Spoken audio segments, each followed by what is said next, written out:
Again, my name is Miriam Naiman, a senior advisor here at Nefesh B'Nefesh, and we all, as a country, have experienced too many things in the past 50 plus days. Perhaps some of you have already attended other webinars, either provided through Nefesh B'Nefesh or other forums, as a way to strengthen yourselves, strengthen your families. You know, the word chosen comes from the word chisun, a vaccine. And we are all trying to give ourselves something to protect ourselves in this time. And so, yes, Nefesh B'Nefesh has given webinars for a variety of populations, and now it's your turn. Jackie herself is a Sefta. She will share her story with her family. And I just want to thank you all for joining us this evening. And Jackie, thank you so much for joining us. This evening is recorded. Should you have questions, please put them in the Q&A, and I will be monitoring those questions. Thank you, Jackie. Hi, everybody. It's really a pleasure to be here. And as we know, pleasure during these tough times is not always easy to come by.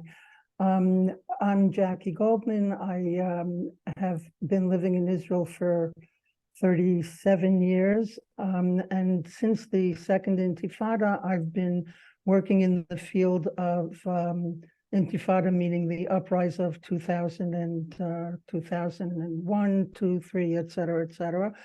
I've been working in the field of trauma resilience and coping mechanisms. And so I, first of all, want to thank Nefesh B'Nefesh. I want to thank Miriam personally for inviting me to this webinar, for giving me the opportunity as a grandmother of a soldier to share some insights into how we as grandmothers can cope with the fact that our children are, whether they're soldiers in a safe base in Tel Aviv, or they're soldiers in more dangerous places. It's a tough situation for all of us. So welcome to all of you, and thank you for joining. If you have pencil and paper handy, then that would be great, because I am going to ask you to do some writing. If not, then if you can use the chat to record some of your responses to the things I'm going to ask, that would be really helpful. Okay, let's get started. A little bit of an introduction.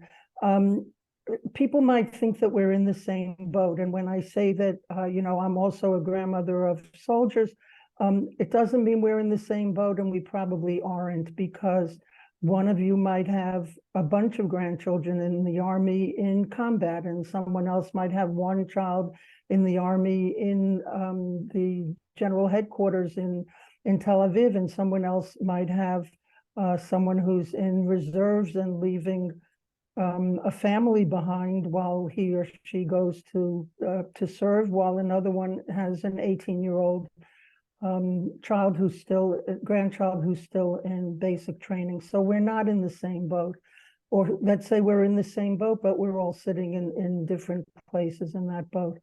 And so I hope that what we talk about will be relevant to the overwhelming majority of you, but clearly it you know, each of us needs to take from this session what's relevant for us. The role of a grandparent is so amazing and so varied, and I want to, like, not talk in general terms, but talk about the role of a grandparent who has a grandchild in the Army, or a great-grandchild in the Army, or even a son-in-law, or a son, or a daughter-in-law, or a daughter in the Army. What is my role as a grandmother for that particular soldier, or for those soldiers? What is my role as a grandmother for my child, who's the parent of those grandchildren? So what's my role as a mother? What's my role for the other grandchildren in the family? And this is what we're going to talk about first. What is my role for myself? And that's self-care. How do I take care of myself in order to take care of others? Many of us have been in planes. I guess if we're all Olim, either recent or Olot, recent or not so recent, we all heard the spiel about putting on an oxygen tank on our own faces before we put them on the people that are sitting next to us that may need help with the oxygen tank. We need to take care of ourselves, because if we don't take care of ourselves, we don't have the ability, we don't have the koach, we don't have the cognitive strength to take care of others in a healthy way. So today we're going to talk about self-care, resilience, chosen that Miriam referred to, and we're going to talk about our own coping skills, and then we're going to talk about ourselves as a member of a family, how to talk to the people in our family, how to act to the people in our family. And so let's get started now. Again, if you have any questions, please feel free to write them in the Q&A. Miriam is going to go through those, stay up on those, and alert me to questions that are relevant to what we're going to talk about. Okay, this is why I ask you to have a pencil and paper. If you don't have it, then you can write things in the chat, or you can just review the list yourself. And I'm talking about a support system. We're now in the self-care section of our discussion. Talking about a support system. What is a support system? Basically, a support system is those things either inside us, within us, or in our environment that give us a sense of support, of that encompass us so that we can cope when things are difficult. So a support system can be something like a cooking website when I want to know what's the proper way to decide how much almond flour instead of regular flour to use. Or a support system can be a person that I call when I need to unload.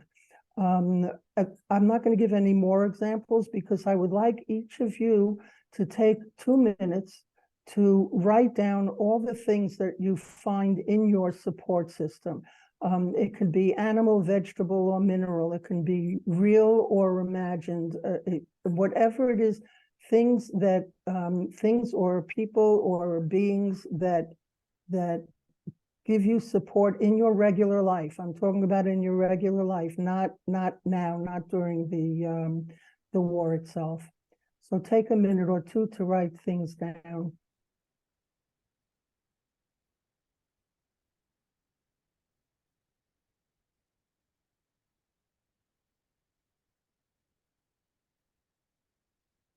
Jackie, do you want people to write it on their paper or in the Q&A so that it can be shared? Either one. If you want to share something with the group, that would be wonderful. Either, again, as I said, in the chat or in the Q&A, if that's what you choose. Or if you want to just keep it to yourself on paper, that's fine also. Great, thank you.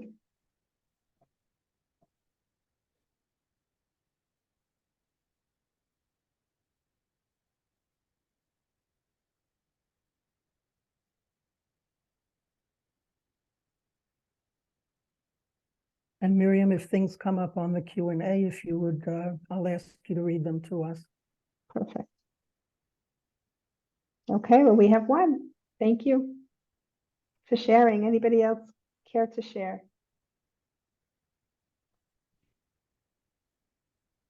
This person has answered God, my husband, Ulpan, and Google Translate. Fantastic. So Ulpan, I guess you'll be in Ulpan for a little while longer if you're still using Google Translate. I love Google Translate. It makes the most ridiculous mistakes ever, and it's a really helpful tool. Another has shared that she has friends, she goes to art classes, but doesn't feel that these things help in the long term, that they are short-term Band-Aids. Okay, that's a great point. And I'm going to address that, the short-term versus long-term. Excellent. Another person mentions close friends. Okay, great.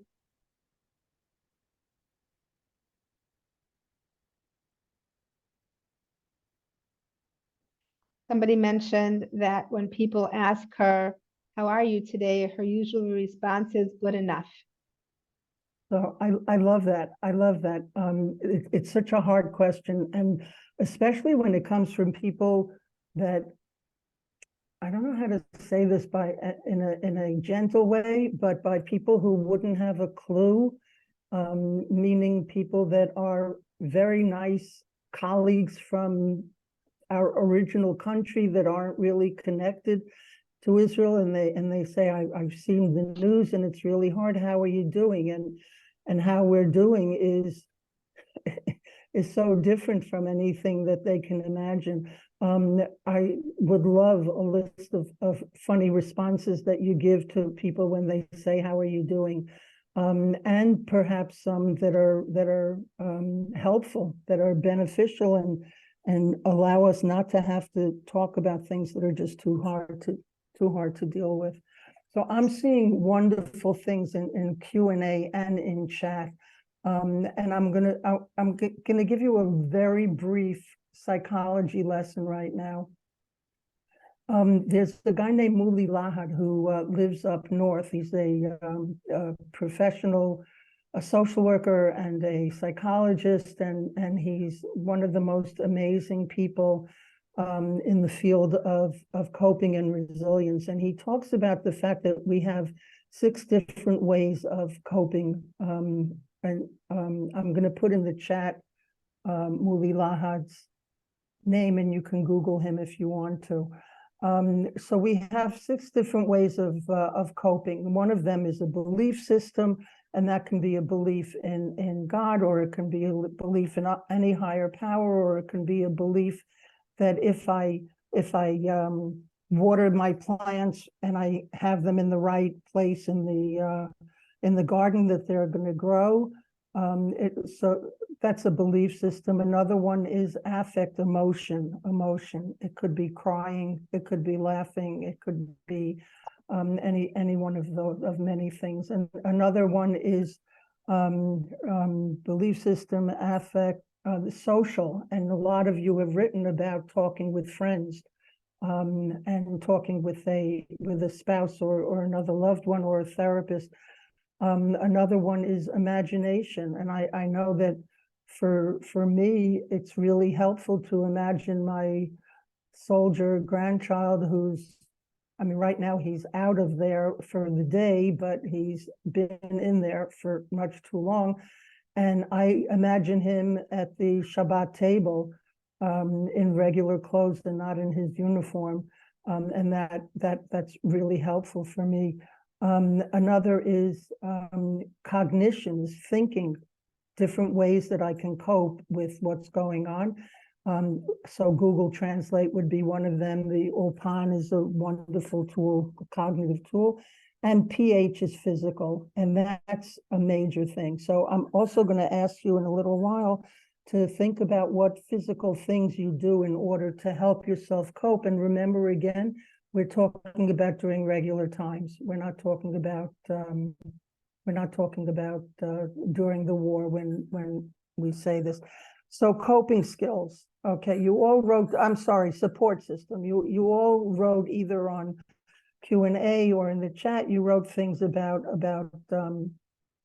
what your support system is. And those things are, again, across the board. They cover the whole gamut of things that are helpful. I noticed that nobody wrote Entenmann's Donuts, which is part of my support system, and a relative in America actually sent them in a duffel bag filled, 7 duffel bags filled with things for our soldiers.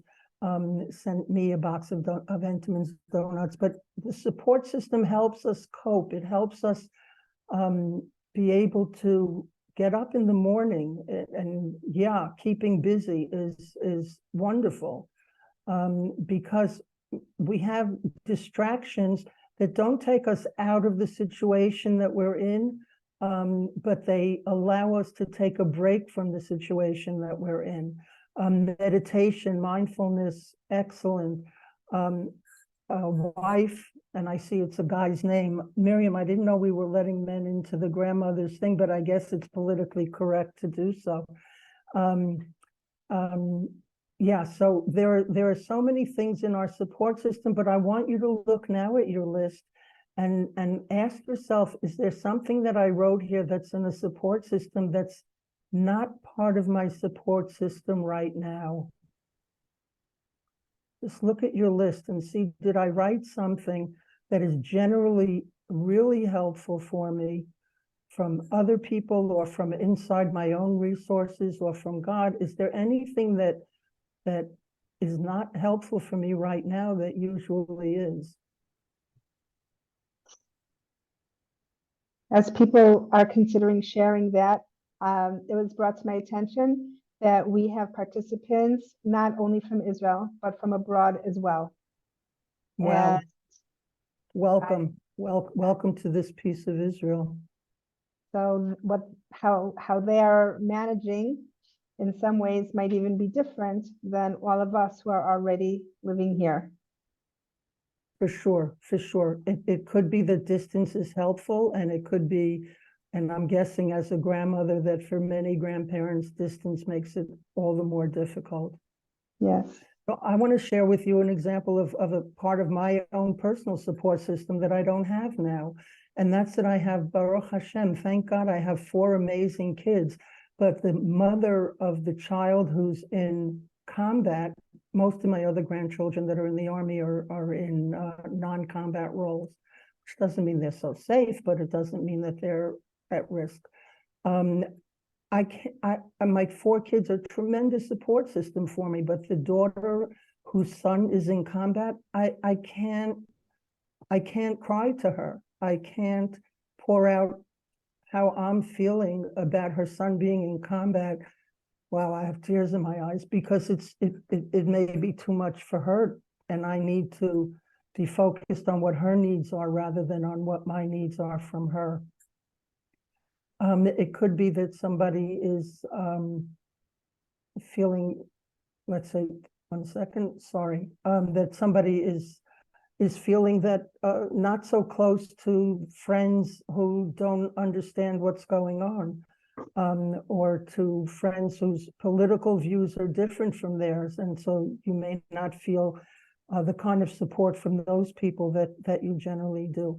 Some of us may feel that, and this is not a political statement, but that we need more backing from the government than we're able to get.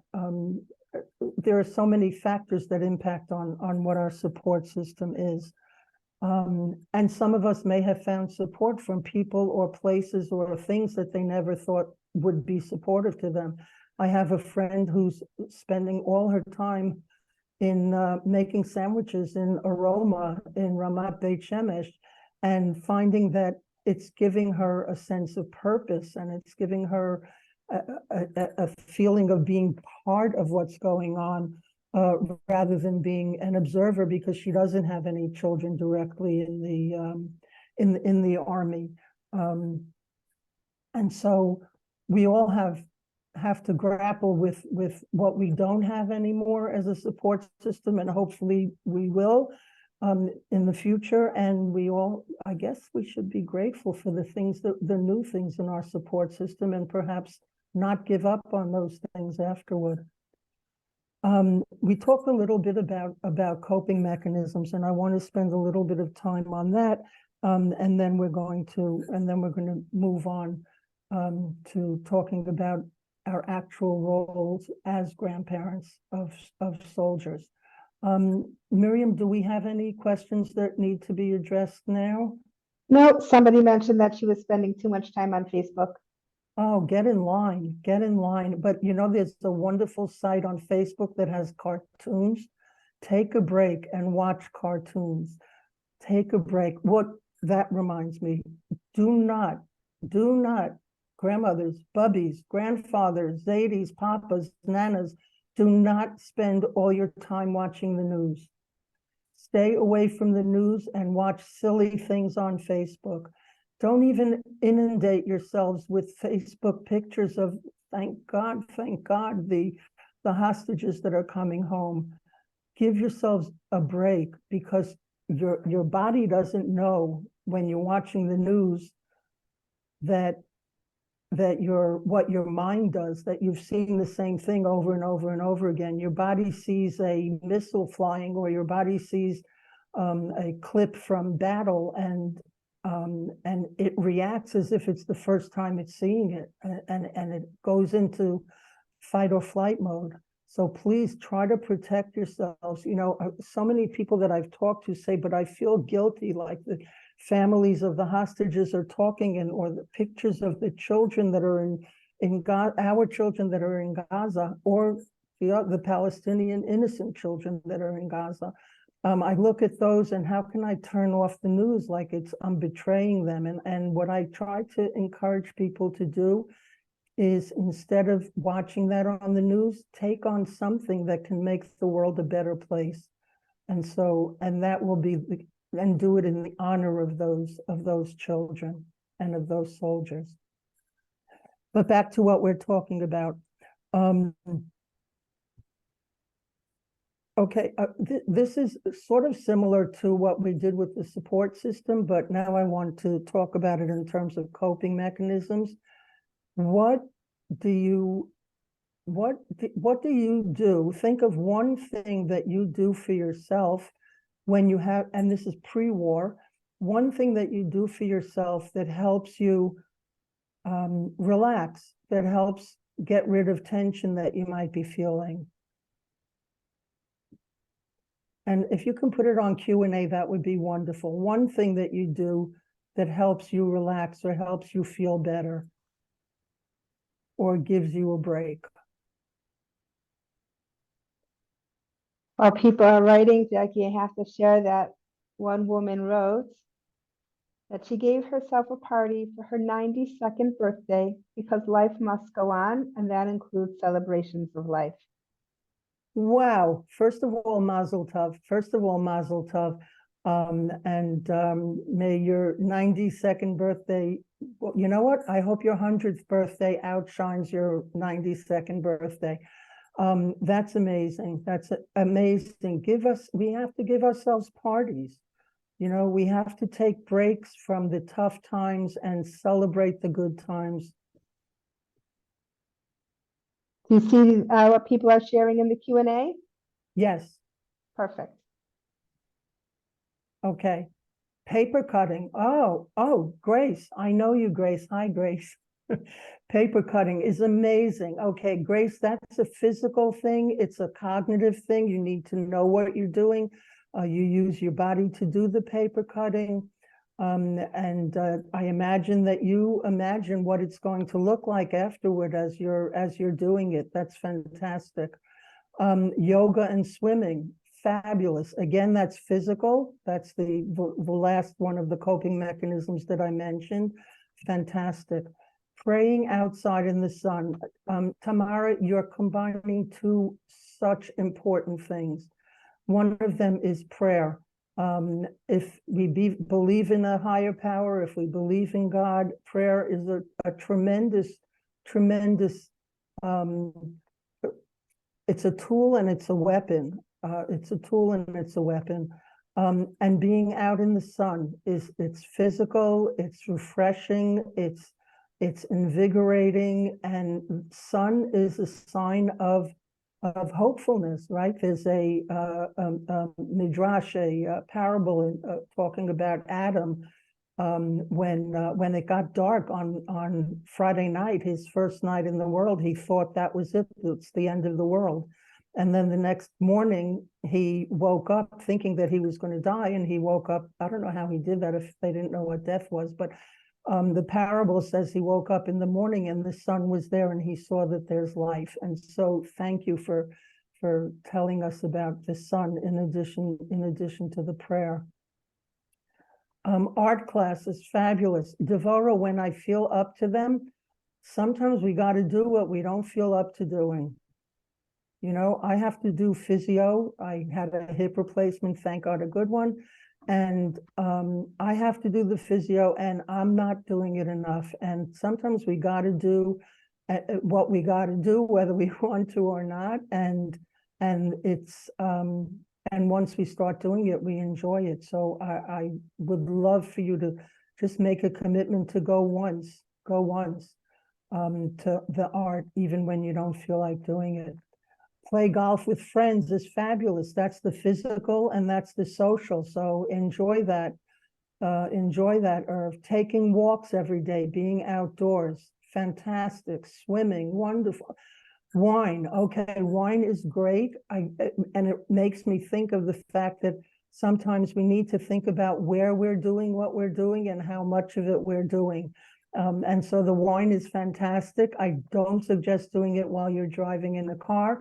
And I don't suggest too many glasses of wine, but taking a glass of wine and just refreshing yourself, walks, giving tzedakah, like just fantastic. You guys have got it. You've really got it down.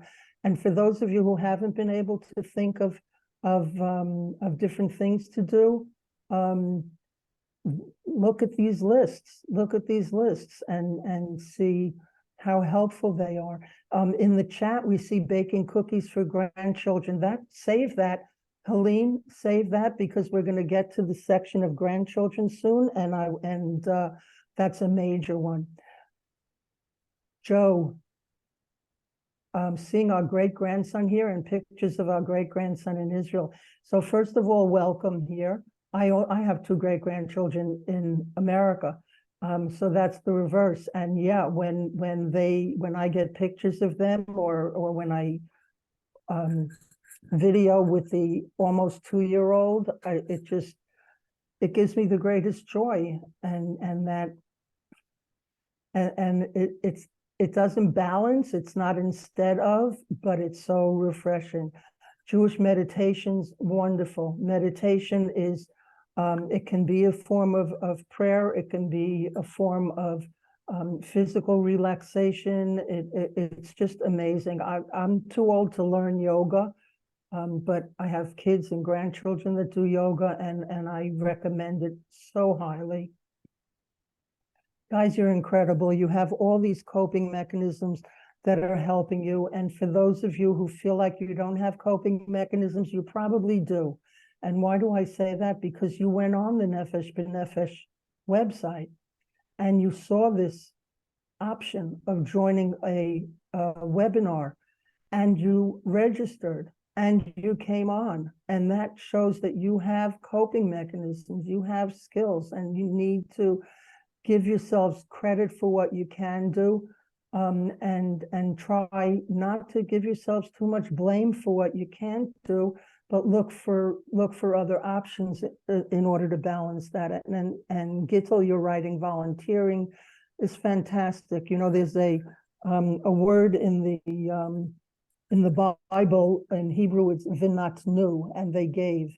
And back and forth, backwards and forwards, Rashi commentary says, vinatnu is spelled the same way backwards and forwards. And what that means is that when I give to other people, I'm receiving. And when I allow other people to receive from me, I am giving them a gift. I'm giving them a gift. And so volunteering, baking cookies, watching the kids, whatever it is just amazing.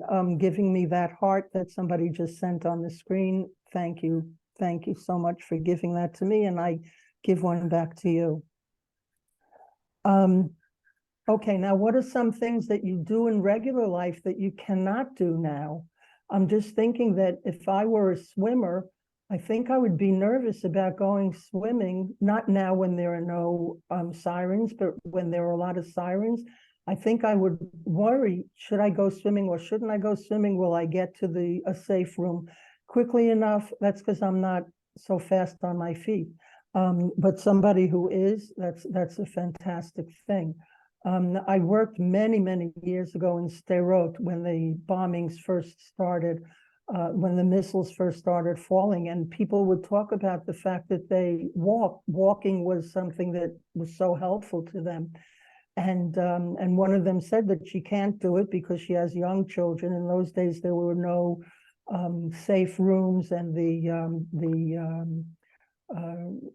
what do you call them? The shelters were few and far between, and so she couldn't leave her young children to go for a walk. And another person in the group said, I have the same thing. I put on my earphones, I tell my kids to be good, and I leave the door open and run up and down the steps in my apartment house. And that's the way I take care of myself, and I can continue to walk. So look at what you do, look at what you might want to consider doing, and keep going. Okay, are there any questions now about self-care before we move on to talking about our delicious grandchildren?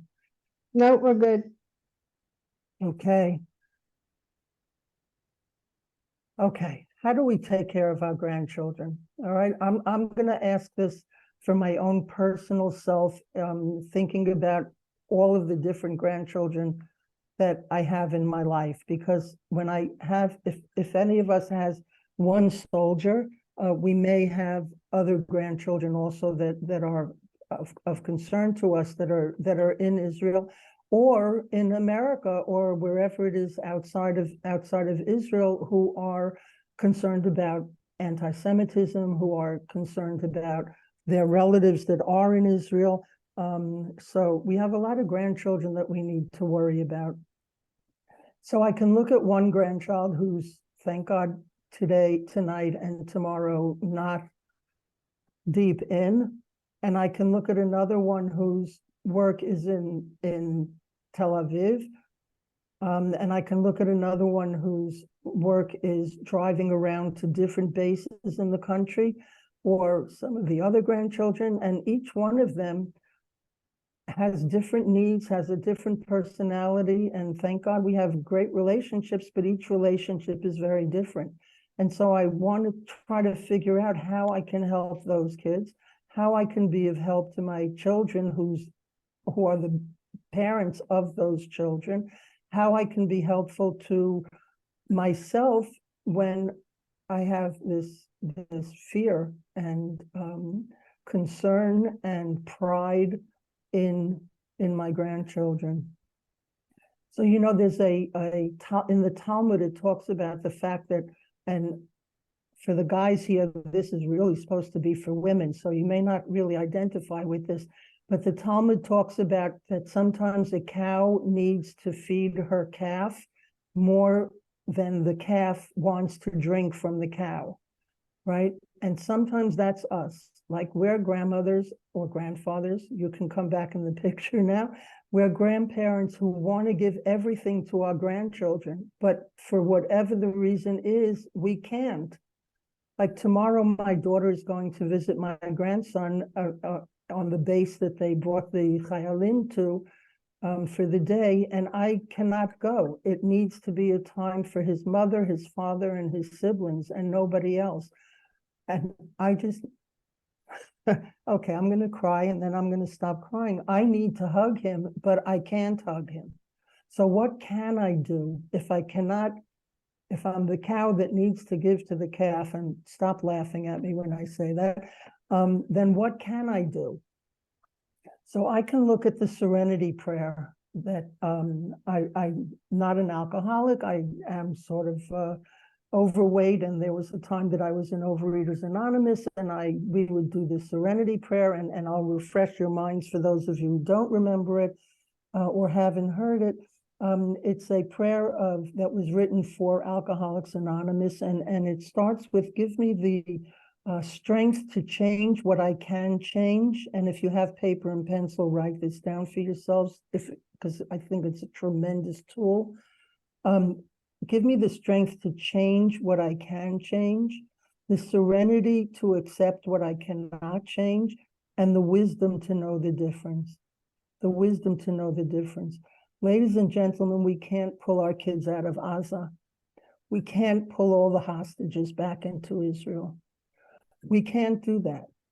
We can't hug the child that's far away from us, hug the grandchild that's in Tel Aviv when I'm living in Philadelphia. We cannot do that.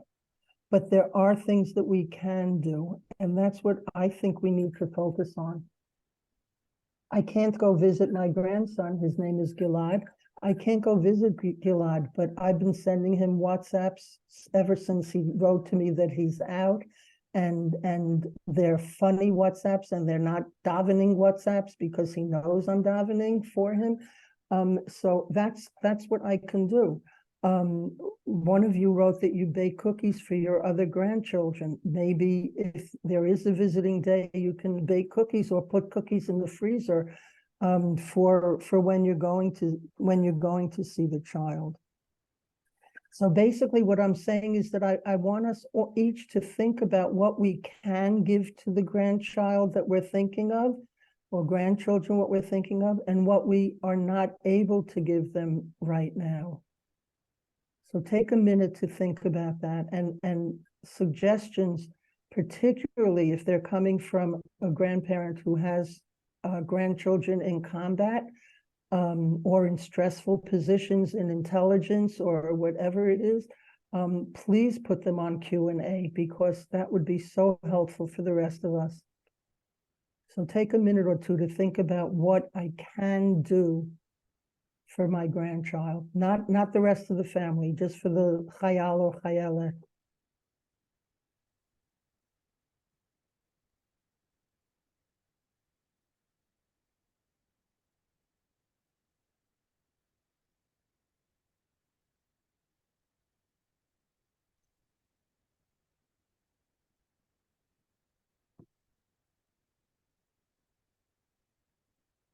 If nothing's coming in, does that mean that you can't think of anything?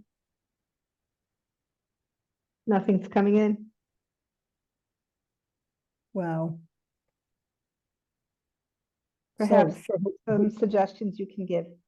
yeah, so for the person who wrote meditation, I would love for you to write in the Q&A or in the chat, do you feel like there's energy that comes from the meditation into the world, not only into yourself?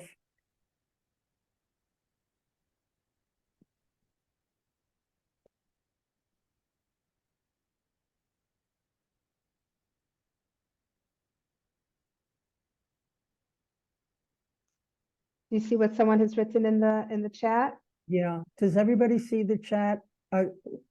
Everybody Miriam, should could be you able to read see it? the chat. Miriam, read it out loud in case there's someone who doesn't use chat. That's Okay. gorgeous.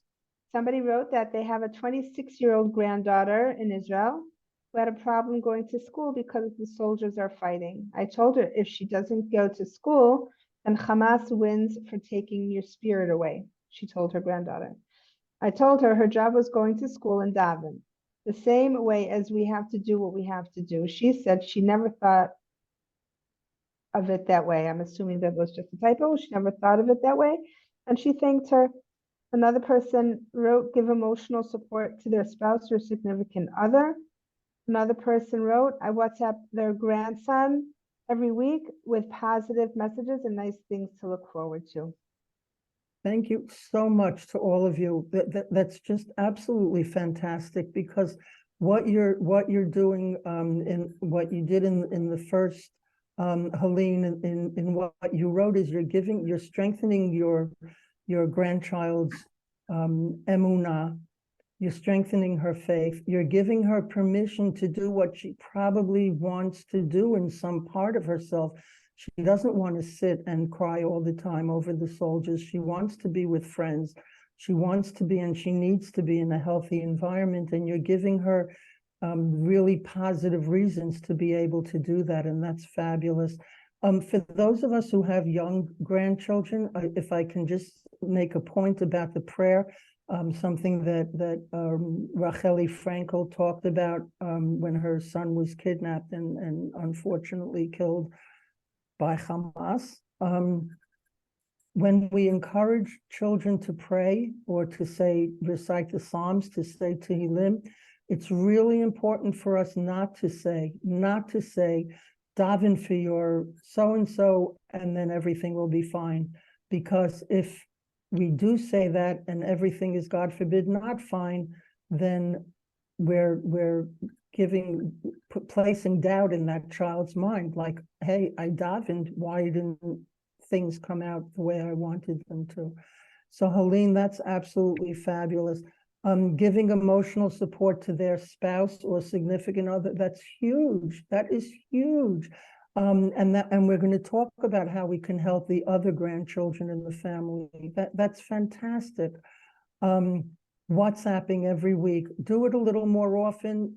The grandson may not see them very often, but when they see a bunch of them when they can, it's amazing. And talking about nice things to look forward to is also such a positive approach, and putting positive thoughts into your grandchild's mind.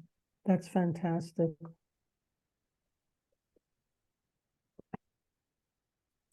Visiting or calling a spouse, if you have a grandchild who has a spouse or a boyfriend or girlfriend. I have one granddaughter who has this absolutely amazing boyfriend, very serious.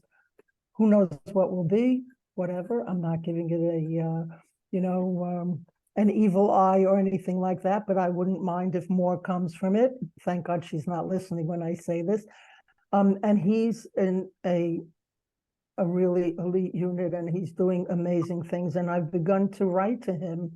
I only met him a few times, and I've begun to write to him, and he loves that I'm writing to him.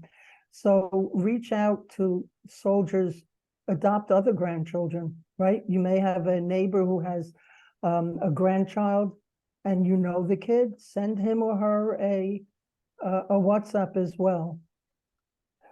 Terrific.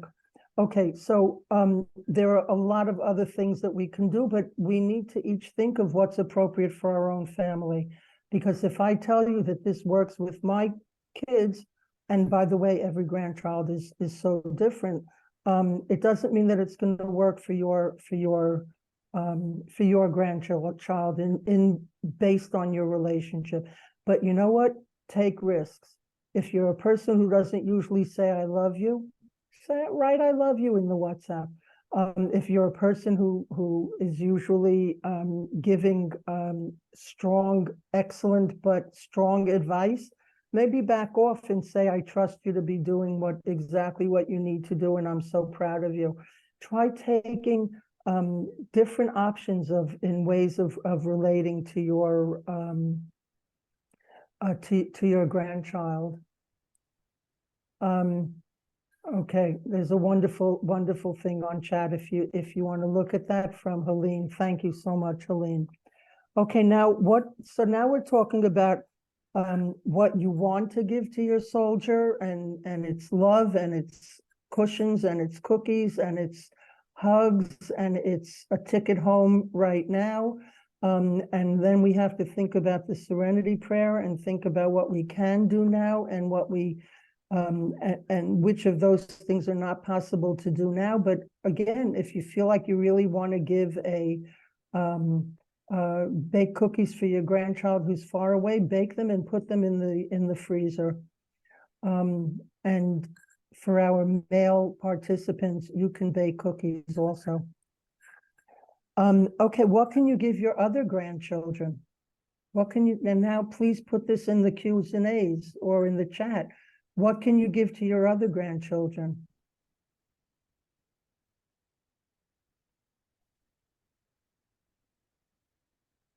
You mean any of the other grandchildren who are not involved with the Army? Yes. Siblings, time. Marcel, amazing.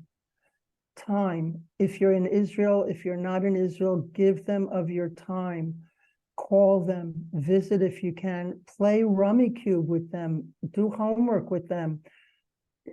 Just be available so that your ears are there and your heart is there with them, even if you're not able to eliminate all their concerns and their fears, but their encouragement. Beautiful, beautiful.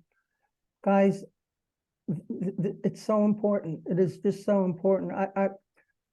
I try to remember, thank God I have a whole bunch of grandchildren, and I have a list called Chazdei Hashem. That's my grandchildren's WhatsApp list, which means God's graciousness, kindness, whatever. That's the name of my list. And I write ridiculous things, and I send ridiculous pictures, and I send inspirational videos that I get from people, and I send just, hey guys, I love you and I miss you all. And guess what? Gilad is out of where he's been, and he will be for the day. Like, just giving them time and giving them attention, and give them individual, if they have phones, WhatsApps. If not, if you have other grandchildren and they're young, call the house and ask to speak just to them. Mazel tov on your new grandson. Oh, I got to tell you guys a great story, and then we'll get back to it. My daughter lives on kibbutz Rosh Tzurim, and there was a soldier toward the beginning of the war whose baby boy was born right before he was deployed to guard on the kibbutz. And the day of the brit, he could not get off in order to go to his son's brit. He lived somewhere else in the country. And the kibbutz made a brit for that kid. They catered, they brought in the family, the mother and her family and the baby, et cetera, et cetera, et cetera. Oh my goodness, Ira, what a great idea. And so that's, the volunteering that you're talking about, the who is like us, like we are, amazing. That's the giving and the receiving. It's just beautiful. Cooking with the grandkids is online is fantastic. Oh, Jeff, wow, I love it. Wow. Hey, Miriam, there are a lot of guys here. This is really nice. Wow. Good for your other grandchildren, Irv. Wow. It's amazing for them, and it's amazing for the country. Again, it's that v'natnu, it's that giving and receiving is just fantastic. So in terms of giving to your other children, other grandchildren, keep doing it, because they need us. They always need us, and they need us now. And my last question is, what can we give to our children? Like, how do we help the parents of our soldiers? And now I'm thinking, again, I'm thinking about combat soldiers, but I'm also thinking about the soldiers in intelligence that are working overtime, night and day, 20 hours a day, 18 hours a day, and they know that the lives of the soldiers are resting on what they do. And so please don't minimize the incredible service that all of our soldiers are doing, even the ones that are making coffee, etc. So what can you do for your children who are the parents of these? And here I would love all the advice in the world. So please put on Q&A. How do you help your kids? Like, we're not too old to be raising our children. We're still raising our children, even after our 92nd birthday, Mazel Tov. And so what are we doing and what should we not do for our kids?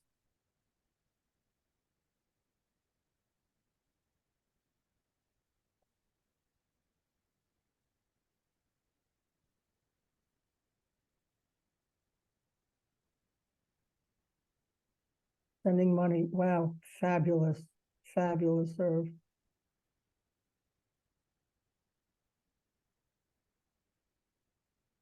So we can help them financially if we're able to. We can help them cognitively by sending them information. We can help, I don't know about you guys, but I scrutinize the news when they're showing pictures of soldiers to see if I can spot any of my grandchildren in any of the pictures. And once I saw one of my grandchildren and told my daughter that I saw him or her. I'm being very security conscious. What do we not do? We can't decide what's right for our children. Wow, beautiful, Irv, beautiful. So what Irv is telling us is things that he's able to do from far away that are helpful not only for his children and his grandchildren, but are helpful for all of all of the soldiers, which means all of Israel. Ira also, wow, okay, Arlene, don't be too independent. Don't be too independent because your kids want to take care of you also. Being independent, if we're able to, yes, but that shouldn't mean pulling away. Talking as usual, but not, that's great. Excellent, excellent. Wait, let me open that up because I didn't see the whole thing. We need to be a rock. Okay, Mr. or Ms. or Rabbi or Dr. Anonymous. Yeah, we don't need to be a rock. We all know Paul Simon's song, Simon and Garfunkel. Being a rock, we need to be stable as a rock, and we need to be permeable, and we need to show, and this I think is important for our children and our grandchildren, our other grandchildren, not the soldiers that are in uniform now, but for the other grandchildren, we need to acknowledge that we're vulnerable. We need to acknowledge that that we're sometimes scared. We need to acknowledge that we're concerned for the safety of the people, of our children and of all of Am Yisrael. We need to be able to acknowledge that, because that way we give the children and grandchildren permission to also acknowledge it. So there's a difference between acknowledging and unloading, right? So I can say to my kids, and I can even say to the daughters of the kids that are not in great places in the Army now, I can say to them, I didn't sleep well last night. I was really thinking about so-and-so. But I can't say I'm so scared about so-and-so because I'm worried that this is going to happen. And that's just not fair. That's more serving my needs than serving the child's need. But if I can say, I'm really worried about this kid, or I really, I think about him or her, and it keeps me up at night, then it opens a door for the person that I'm speaking to be able to talk also. So Helene, talking as usual is great. Not bringing up the war is fine. Like sometimes we need to just schmooze with our kids. Sending jokes and updates on Boston sports. Okay, I'm not going to go near the Celtics because I just don't know enough about Boston sports, but I know they're a good team, and obviously coming from New York and Philadelphia, I have different views, but we're not going to get into that now because we don't really have time. So what I'm saying, guys, is be yourselves, be the best part of yourselves that you can be. Don't be, sorry, I really hate to, to say, no, I don't agree with you, but we don't have to be rocks. We don't have to be rocks. We have to be strong, and we have to be capable, and we have to be vulnerable, and we have to be who we are, and we have to be available. And now I want to we have 5 minutes left, and what I want to ask you to do is not now, but as soon as we hang up, as soon as we say goodbye, I want each of you to take a pencil or paper or your computer or whatever, and I want you to write a blessing to your grandchild. And if you have more than one grandchild in the Army, then just take a lot of paper or a lot of time on the computer. I write a blessing or write a prayer to God on behalf of your grandchild, but be specific. Be specific. If your grandchild is 5'4", then you want to pray for him to be able to reach heights. And if your grandchild is 6'5", you want to pray for him to be on the Boston Celtics. Like, be specific about what it is that you're praying for, or what it is that you're blessing that child with. And you may not want to send that on a WhatsApp to your kid who's in combat, because it may be too intense for them to read at that time, and too meaningful, and it may not strengthen them at that particular time, but when they come home safely, Bezrat Hashem, with God's help, you'll be able to give it to them. Write a blessing for yourself. 2 things. Write a blessing for yourself, and when you write to yourself with a blessing, I encourage you to write add something that you're going to do to add to your skills or to your schedule or to your awareness. Add something that you're going to do as part of that blessing that will enhance your relationship with yourself, with God, with other people, with your family. Are there any questions? I don't think so. Nope. Or comments? For now, I think we've seen pretty much the comments. I'm glad that you touched a little bit on guilt. As parents and grandparents, we sometimes feel guilty about what we can or cannot do, sometimes both. And I'm so happy you spoke about all of the very important aspects of grandparenthood, because sometimes as a grandparent, you're not always so sure where to put yourself in such a situation. For sure, for sure. I want to say that I once saw an episode of The Nanny, which is a TV show from the States about a Jewish nanny who's working for a very Christian family, and she's talking to the guy, and he says, "You're just trying to make me feel guilty." And the nanny says, "Guilt has been very good to my people." So yeah, guilt is a wonderful thing, but don't let it bog you down. Like I much prefer accountability to guilt, because I know for myself, when I feel guilty, I get defiant.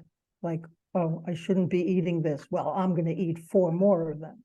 Whereas accountability may be a healthier tool. Guilt doesn't get us anywhere. It doesn't get us anywhere. Wow, Ira, tell your grandchild thank you very much. Whew. Guys, this was so important for me, and I've written down some of the comments that you made because they're great tips that I choose to adopt. I want to end with one story that Miriam has heard me tell. There was a guy, I was in Haiti after the earthquake, and I was working with young adults who were volunteering there. And after a couple of weeks, they were feeling really guilty that they just didn't, it was a drop in the bucket, like they reached maybe 300 people, and in our tent camp, there were 70,000 people, and they were just feeling despondent. And I told them the story of a Holocaust survivor who was asked he was a child in the Holocaust, and he was asked the question, what is your memory, like what's your strongest memory of the time that you were in the concentration camps? And he said, when I was 7 years old, somebody passed me an apple through the gate. So guys, we are grandparents. Remember the serenity prayer. We can't do everything for every single person, but every apple that we give to our grandchildren, to our children, to our neighbors, to ourselves, to our spouses, every apple that we give is something memorable that will stay with us forever. Jackie, people are asking for Muli's information. Okay, Muli Lahad. You just have to Google Muli Lahad.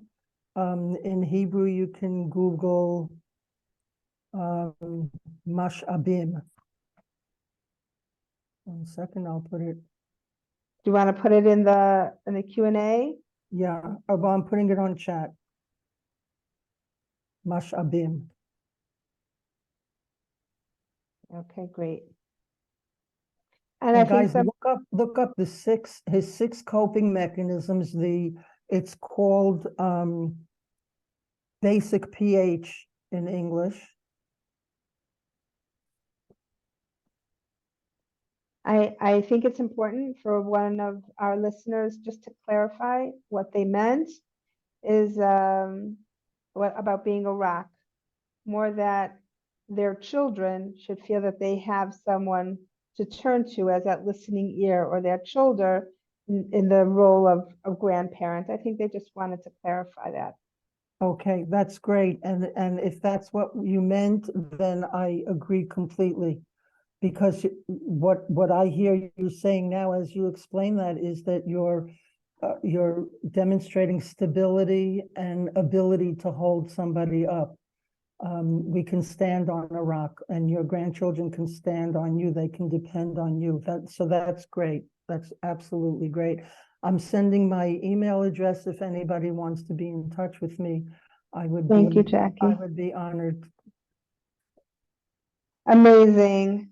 Jackie, thank you so much for giving your time for all of us. Thank all of you for joining us this evening. And please never, ever hesitate to be in touch with us here at Nefesh B'Nefesh. May we all see all of our soldiers, all of the hostages, all of any and everyone who's in the Shetach come home soon and safely.